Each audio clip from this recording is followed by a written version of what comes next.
54 शिकों पर मुश्तमिल ये मुजवजा आईनी तरमीम है जिस पर अपोजिशन अदलिया के हवाले से ये कह रही है कि उस पर हमले किए जा रहे हैं और दूसरी जानिब हम देख रहे हैं कि हुकूमत इसको इस्लाहात करार दे रही है। तो आप इसको किस तरह से देखते हैं? देखिए, पहली बात जो भी आपने क्लिप दिखाया आजम नजीर तारड़ साहब का, तो मुझे ये चाहिए कि हुकूमत की ख्वाहिश बिल्कुल ये थी कि वो एकदम अचानक बिल लेकर आए और उसको मंजूर करवा ले पार्लियामेंट से।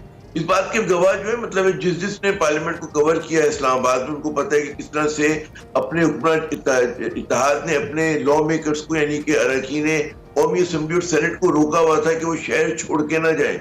मकसद यही था कि वो लेकर आए इस बिल को और उसको फौरन मंजूर करवा लें, और उसके लिए ना वो किसी से बहस करने के लिए तैयार थे, ना इत्तेफाक राय जो बनाई जाती उसके लिए तैयार थे वो तो। और उसमें ज़ाहिर है कि इसके खिलाफ थे तो अपनी पार्टी के जो अरकान थे वो बिल्कुल तारीकी में थे, चाहे पीपल्स पार्टी से उनका ताल्लुक हो चाहे उनका ताल्लुक नून लीग से हो।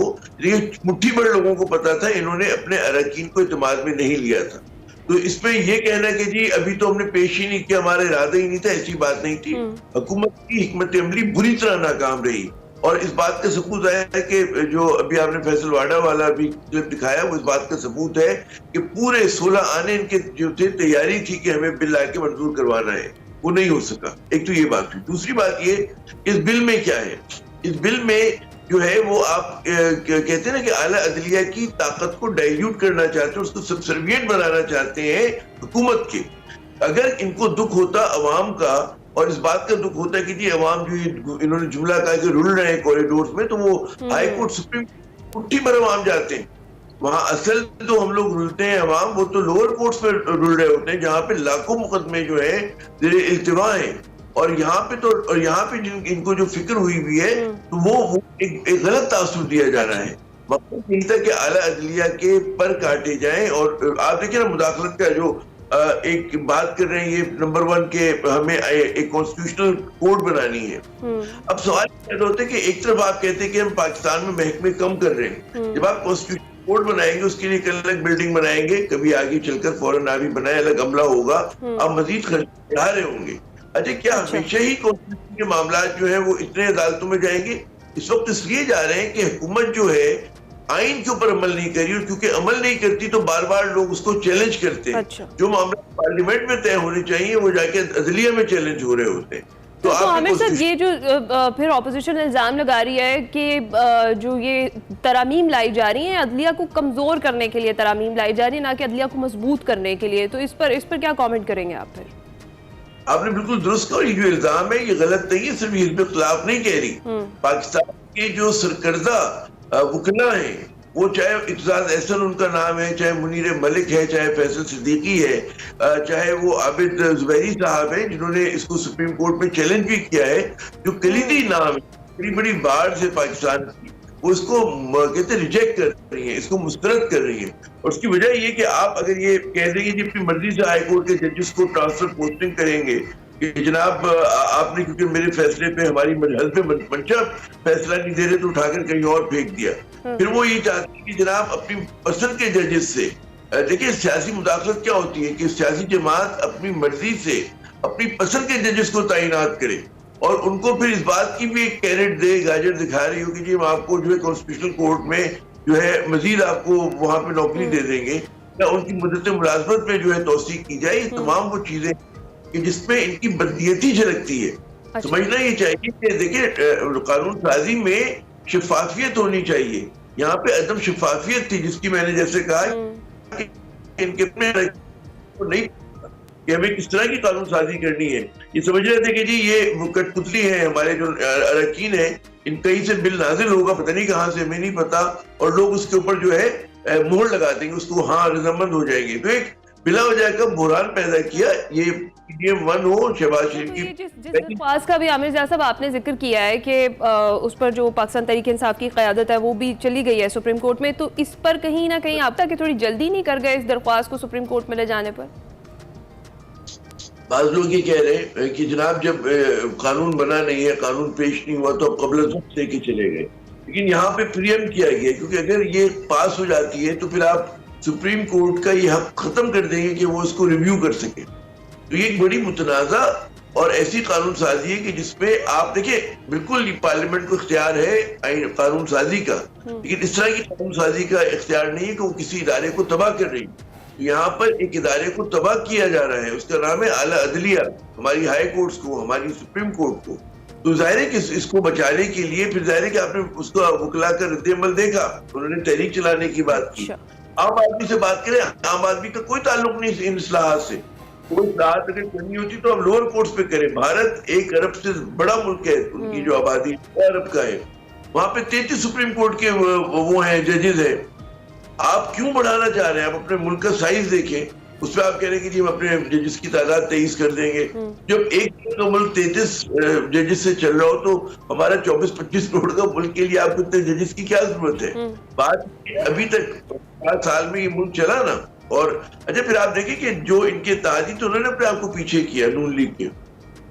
पीपल्स पार्टी पहले तैयार थी, फिर पीपल्स पार्टी को जब इसके असरात का पता चला तो आपने देखा कि वो पहले कायल करने जा रहे थे मौलाना को, फिर नवेद कमर ये कहने लगे असेंबली में गुज़िश्ता रोज के जी हम भी इनसे इत्तेफाक नहीं करते, तमाम जो वो है इसकी शिकें हैं। लेकिन फिर भी बिलावल भुट्टो साहब तो गए दोबारा से मौलाना को मिलने के लिए, तो फिर कहीं ना कहीं लगता नहीं है कि उनका भी इंटरेस्ट है, उनकी जमात का भी है इंटरेस्ट?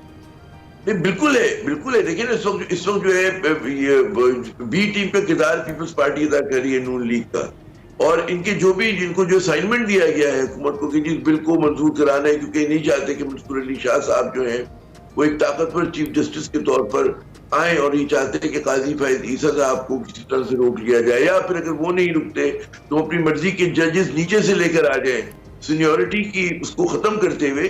तो तमाम का तमाम इसकी बैड इंटेंशंस के जरिए ये काम कर रहे हैं, और जिससे मेरे ख्याल में पाकिस्तान में इंसाफ जो है वो आसान नहीं होगा, बल्कि हुकूमत के सब्सर्विएंट हो जाएगा, गुलाम बन के रह जाएगा।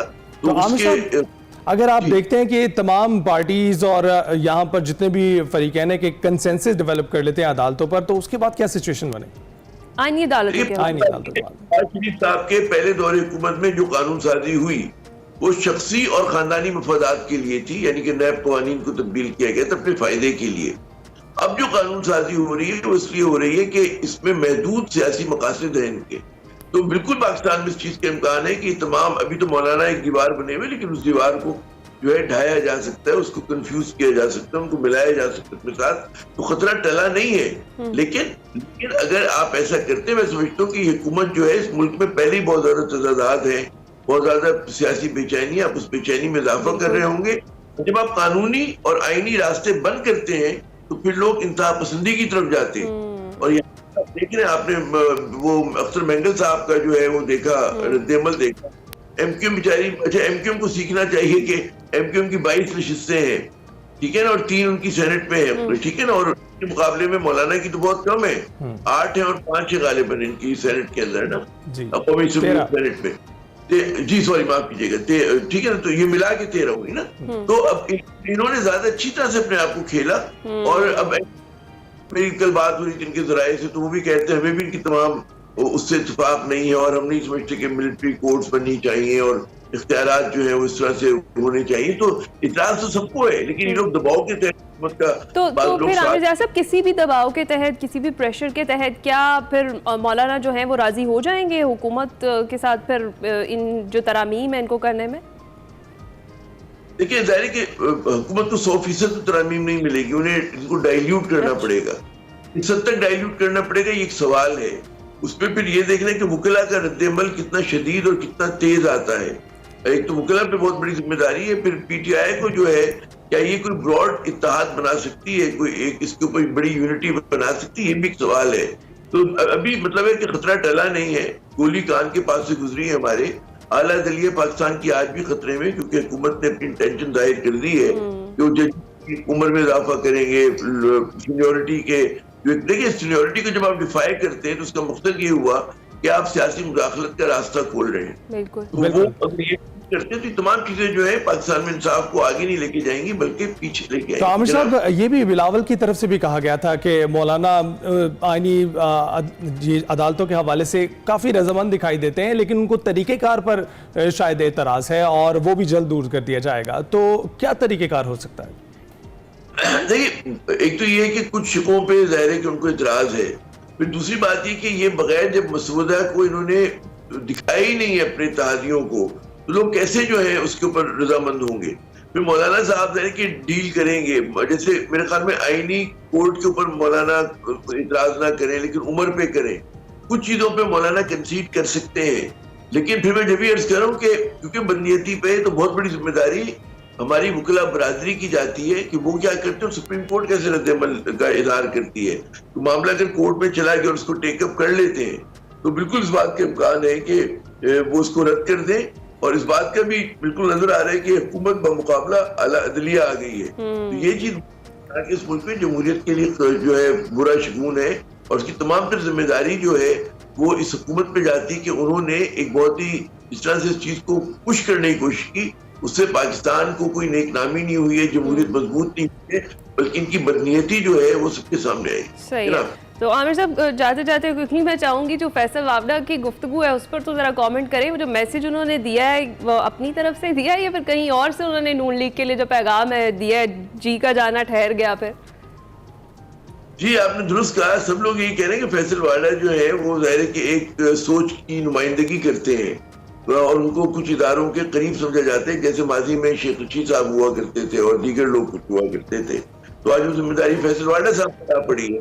तो ये जो पैगाम दिया गया है कि ना अहल है और निकम्मी है, तो मेरे ख्याल में सिर्फ फैसल वाला की तरफ से नहीं है बल्कि कहीं और से भी है।